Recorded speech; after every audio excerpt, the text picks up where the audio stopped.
Hello guys, hello everyone, कैसे हैं भैया आप सभी। I hope all well. So welcome back guys.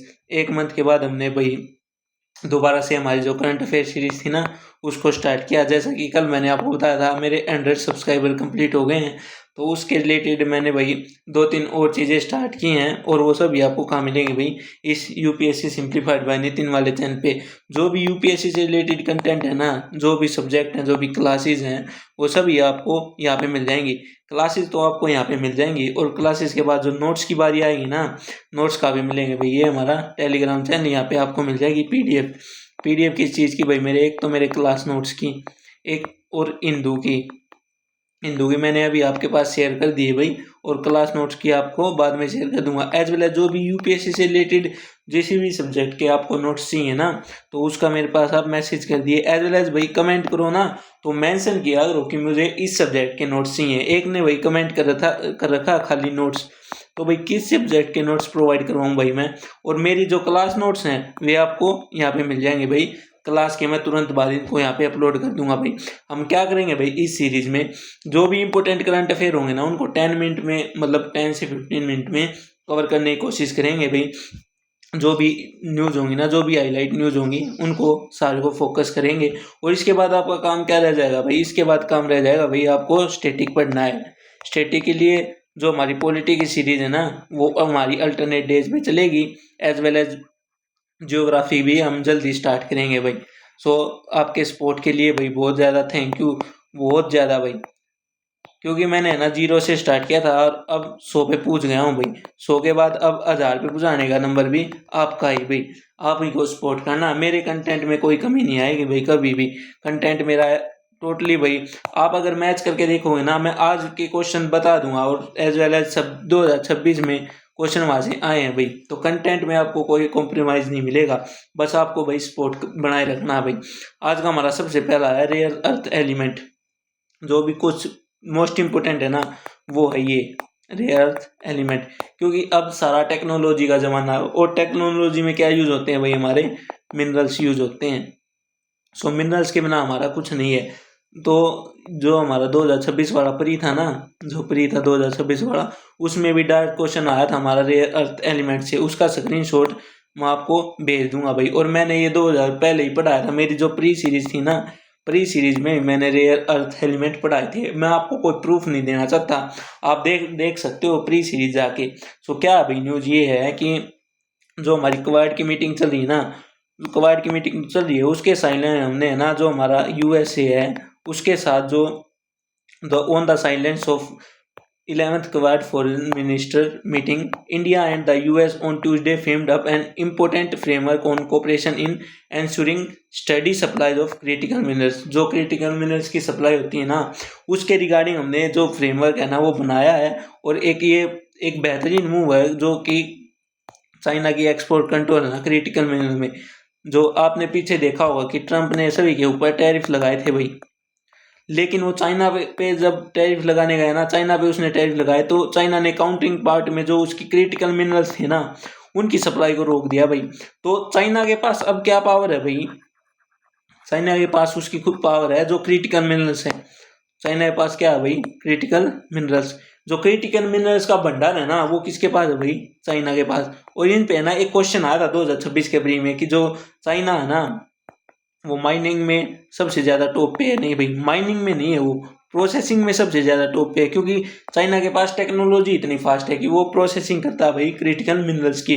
तो इसी को, जो चाइना के पास है ना क्रिटिकल मिनरल्स की पावर ना, उसको काउंटर करने के लिए यूएसए ने एक, जो हमारा यूएसए है ना, हमारा नहीं मतलब भाई, जो यूएसए है, जो यूएसए है, यूएसए ने क्या किया भाई, एक पैक्स सिलिका इनिशिएटिव स्टार्ट किया भाई।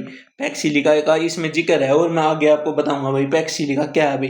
तो उसके जो चाइना है ना, चाइना की जो क्रिटिकल मिनरल की पावर ना, उसको काउंटर करने के लिए यूएसए ने पैक्स सिलिका स्टार्ट किया। और उसी के रिगार्डिंग है ना, ये हमें जो इंडिया भी उसका पार्ट बना भाई, मेंबर बना, तो उसके लिए जो क्रिटिकल मिनरल की सप्लाई है ना, उसके रिगार्डिंग फ्रेमवर्क किया भाई। So the framework aim to deepen the India US cooperation across the critical minerals and rare earth supply chain, including उनकी माइनिंग भाई, उनकी प्रोसेसिंग, उनकी रिसाइकलिंग एंड रिलेटेड इन्वेस्टमेंट। सबसे ज़्यादा मेन दिक्कत इंडिया के लिए क्या है भाई, इन्वेस्टमेंट, और उसमें हमारे लिए कौन हेल्प करेगा, हमारा यूएसए। तो जो फ्रेमवर्क था ना उसको डीप करने के लिए, जो इंडिया एंड यूएसए के रिलेशन थे उनके बीच में जो कोऑपरेशन था उनको बनाए रखने के लिए, जो क्रिटिकल मिनरल्स की सप्लाई है और रेयर अर्थ की सप्लाई है उनकी माइनिंग से रिलेटेड उनकी प्रोसेसिंग, तो ही हमने ये साइन किया भाई। जो इंडिया यूएस डील है ना, build upon the continued engagement between two countries including the India becoming a signatory. जो इंडिया ने कब साइन किया भाई, पैक्स सिली का फरवरी में साइन किया भाई, फरवरी में। सो अब पैक्स सिली के बारे में पता होना चाहिए सबसे पहले, उसके बाद पहले हमें पता होना चाहिए भाई रेयर अर्थ एलिमेंट क्या होते हैं भाई। रेयर अर्थ जैसे इनका नाम भाई, rare earth element. Rare earth का मतलब क्या कि ये भाई रेयर में प्रेजेंट नहीं भाई, ये अबंडेंट मात्रा में प्रेजेंट है। They are relatively abundant in the earth crust. क्यों रेयर है फिर ये, रेयर क्यों, क्योंकि जो ये रेयर इसलिए है क्योंकि ये लो कंसंट्रेशन में पाए जाते हैं। जैसे हमारी सैंड हो गई, जैसे हमारा मोनाजाइट है, केरला के पास पाया जाता है, कि ये सैंड में मिलते हैं भाई। और इनको ना, इनको फाइन टेक्नोलॉजी चाहिए इनको एक्सट्रैक्ट करने के लिए।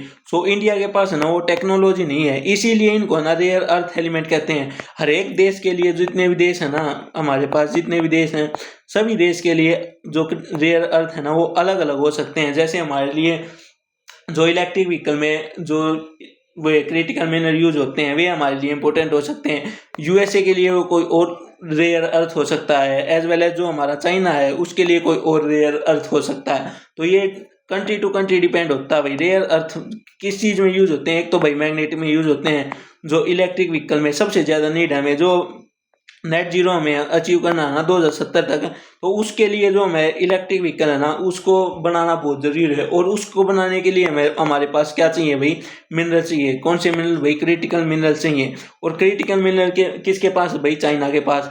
और चाइना क्या पता, जैसे अब ट्रम्प टैरिफ लगा रहा है ना, मतलब लगा रहा था, तो उसके बाद क्या पता चाइना इनकी जो सप्लाई है उसको रोक दे। तो इसी के रिगार्डिंग हमें एक अल्टरनेट हमारे पास रास्ता होना चाहिए, जो इसको इलेक्ट्रिक व्हीकल का जो बनाने के लिए हमारे पास हमें जो नेट जीरो अचीव करना है ना 2070 तक, उसको टारगेट करवा सके भाई। तो इसी के रिगार्डिंग जो पैक्स सिलिका है ना उसने इंडिया को ज्वाइन करने का एक मेन रीजन यही था कि जो हमारे पास क्रिटिकल मिनरल्स है ना उनकी सप्लाई को बनाए रखना। अगला भाई, कितने रेयर अर्थ एलिमेंट हो सकते हैं भाई। यूपीएससी पर 2026 में डायरेक्ट स्टेटमेंट थे भाई कि हमारे पास 13 रेयर अर्थ एलिमेंट है। नहीं भाई, हमारे पास कितने हैं भाई, 17 रेयर अर्थ एलिमेंट हैं। कितने हैं हमारे पास, 17 रेयर अर्थ एलिमेंट। कौन कौन से हैं भाई, एटेरियम, सीरियम, लेंथेनियम, इरेबियम, टेरिबियम, येटीरियम, ओलोमियम, स्कैंडियम, सर्मेनियम, थाइलियम। ये भाई इनके नाम आप याद रख रहे हैं, नियोडियम, यूरोपियम, ये पैरामीथियम। भाई इनको याद कर लेना। कितने हमारे पास,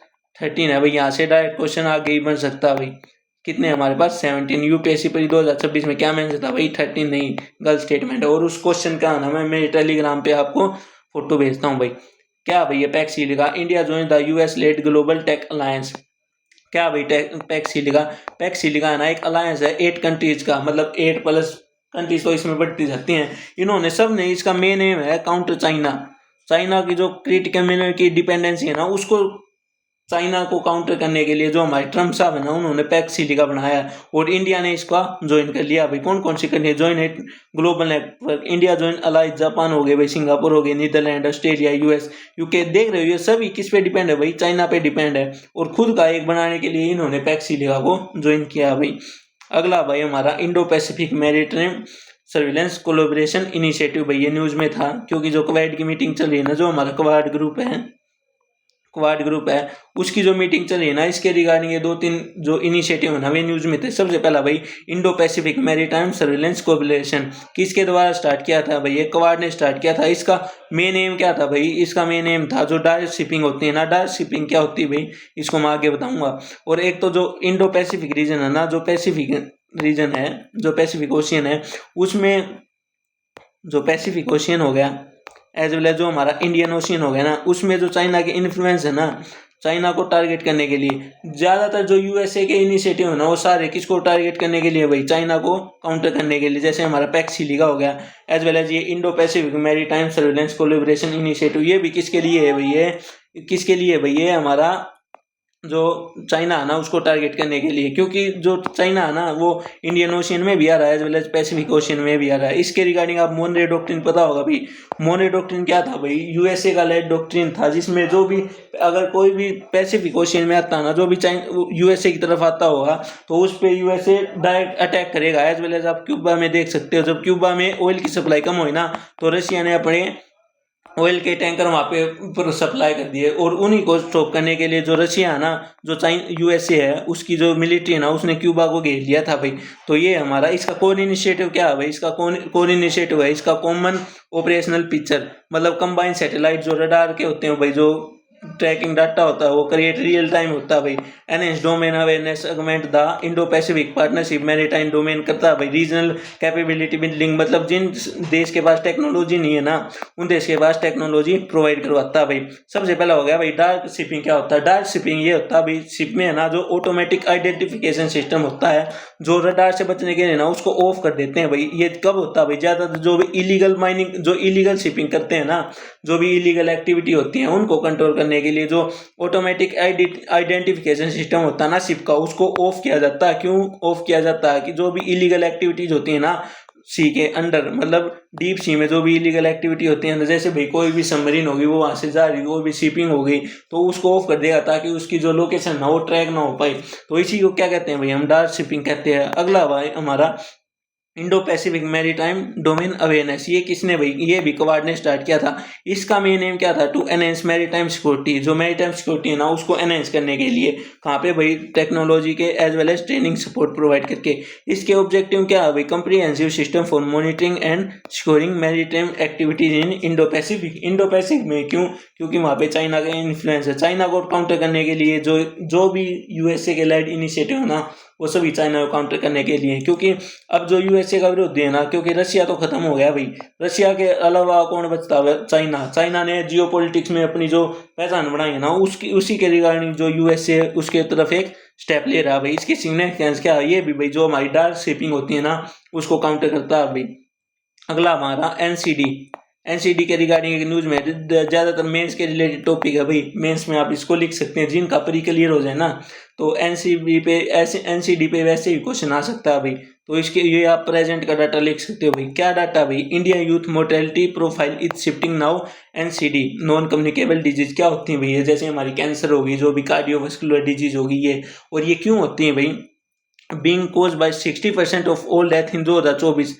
जो जैसे 60% ऑफ जितनी भी डेथ हुई ना 2022 और 2022 से 24 तक, वो उनमें से अराउंड 60%, मान लो अगर सोमरे है ना तो 60 कौन से थे भाई?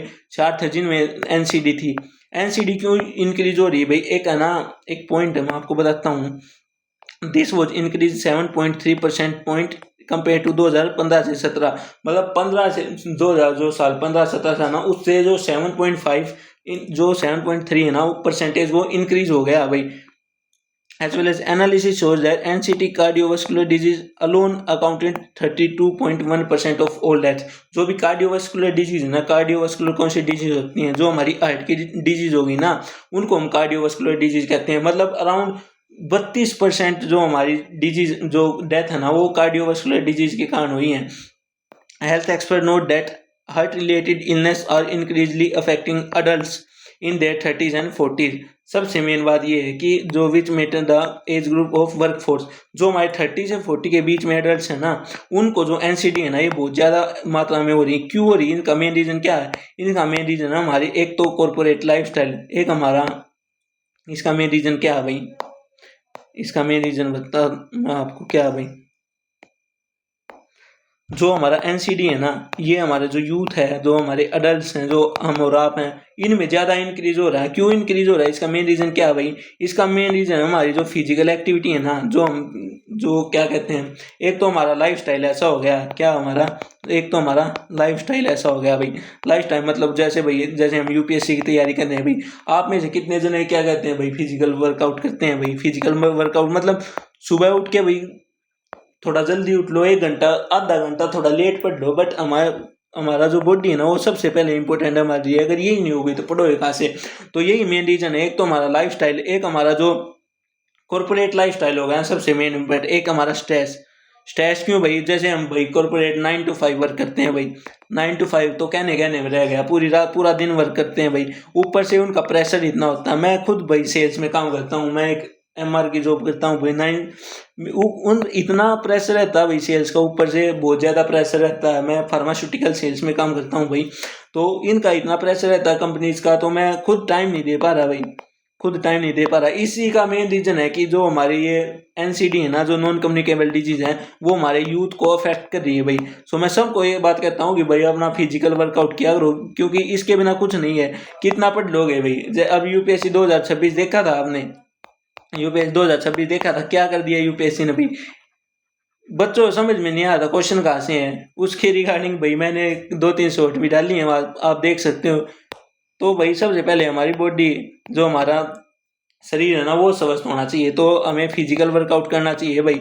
जो एक तो NCD का ये रिपोर्ट का डाटा देखिए, 60% ऑफ ऑल डेथ, मतलब 100 मरे हैं ना, तो उनमें से जो अगर 100 की डेथ हुई है तो 60 क्या कौन से थे भाई, NCD वाले थे। और उनमें से भी 60 में थे भाई 32, कितने थे भाई, 32.3% थे कुछ। तो 32 किन के थे भाई, जिनको कार्डियोवास्कुलर डिजीज होती, कार्डियोवास्कुलर मतलब हार्ट की डिजीज। और इसका मेन रीजन क्या है भाई, हमारा एक तो डाइट हमारी, एक तो हम ऑयली फूड इतना खाते हैं, जंक फूड 2 मिनट में भाई समय को वो जो भी जोमेटो स्विगी ये है भाई। ऊपर से हमारा भाई जो लाइफ स्टाइल है ना, जो हमारा कॉर्पोरेट लाइफ स्टाइल है, सबसे गलत है ये। तो इसका जो स्ट्रेस होता है ना, वो हमें डायरेक्ट इफेक्ट करता है भाई। So physical workout as well as हमारी डाइट दोनों इंपॉर्टेंट है भाई। सो ये था भाई NCD के रिगार्डिंग, इसको मैं शेयर कर दूंगा। एज वेल एज जो हमारा टोटल फर्टिलिटी रेट है ना, जो हमारा आइडल होना चाहिए था ना 2.1, इससे भी डिक्रीज हो गया, 1.9 हो गया भाई। ये हमारे लिए एक चिंता की बात है, क्योंकि अब जैसे दूसरे देशों में ना कि भाई वहाँ पे जो अडल्ट है ना वो प्रेजेंट नहीं है। सो इसका मेन रीजन ये है कि उनकी जो फर्टिलिटी रेट है ना वो बहुत डाउन जा चुका है। और ऐसा ही अब इंडिया में हो रहा है, कई स्टेट में 1.9 जा चुका है, 1.9 से नीचे गया। और आइडल कितना भाई, टोटल फर्टिलिटी रेट 2.1 होता है भाई। तो इसी के कारण जो हमारा NCD है ना, इसी कारण हमारा जो फर्टिलिटी रेट है ना, उसमें भी डाउन जा रहा भाई वो। सो अगला भाई हमारा चंबल रिवर न्यूज में है भाई। क्यों न्यूज में थी, क्योंकि इसमें भाई इलीगल सैंड माइनिंग हो रही है। तो इसी के रिगार्डिंग जो इलीगल सैंड माइनिंग है ना, इसी के रिगार्डिंग जो सुप्रीम कोर्ट है ना, उसने ऑर्डर दिया भाई। तो पता होना चाहिए भाई चंबल रिवर क्या है भाई। और रिवर से क्वेश्चन UPSC एवरी ईयर पूछता है भाई परी में, और अब की बार भी पूछा था UPSC 2026 में भी रिवर से क्वेश्चन था। क्या क्वेश्चन था भाई, वो मैं आपके साथ शेयर कर दूंगा। उसमें से भाई क्वेश्चन ये था कि कौन सी जो रिवर है ना, एक रिवर का X रिवर करके दे दिया था, और उसमें 2-3 स्टेटमेंट दे दी थी कि 3 कंट्री से बिलोंग करती है, एज वेल एज एंटीसीडेंट है। तो ये कुछ करके था भाई। तो हमें चंबल रिवर का पता होना चाहिए भाई। Chambal river 960 kilometre long river है। कहाँ से ओरिजिनेट होती है भाई, जो हमारा सिंगर चोरी पीक है ना, northern slopes of Vindhya mountain, जो हमारे विंध्य माउंटेन है ना, वहाँ से हमारी जो चंबल रिवर है ना वो ओरिजिनेट होती है, मतलब इंदौर से, मध्य प्रदेश से। वहाँ से फ्लो हो गए, कहाँ पे जाती है भाई, हमारे राजस्थान में। वहाँ से फ्लो होगी कहाँ जाती है हमारी, राजस्थान में एंटर कर जाती है। उसके बाद UP से बॉर्डर बनाती है भाई 32 किलोमीटर का, adjoining the Yamuna river in the Etawah district. Etawah district में जो हमारी यमुना रिवर ना, उसको मतलब it enter UP and flow about 32 kilometre before joining the Yamuna river in Etawah district. Etawah district में भाई यमुना को ज्वाइन करने से पहले 32 किलोमीटर UP में बहती है भाई। It is rain fed area, it basin bound by Vindhya mountain range and Aravalli. The Chambal river and its tributary Malwa region north Madhya Pradesh. भाई इसकी ट्रिब्यूटरी कौन सी भाई, बनास होगी, काली होगी, सिंध होगी, प्रभावती होगी। मेन पावर प्रोजेक्ट कौन सी है भाई, इस पे पावर प्रोजेक्ट है एक तो गांधी सागर डैम हो गया भाई। पावर प्रोजेक्ट पे UPSC क्वेश्चन पूछ लेता भाई, पता होना चाहिए। ये हो गया एक तो राणा प्रताप सागर डैम हो गया, जवाहर सागर डैम हो गया, और कोटा बैरेज हो गया भाई। ये थे भाई हमारे जो इस पे एक नेशनल चंबल सेंचुरी भी लोकेटेड है, जो हमारी रिवर चंबल पे है, ट्राई जंक्शन पे, राजस्थान, मध्य प्रदेश एंड उत्तर प्रदेश। सो ये था भाई आज का। So thank you everyone.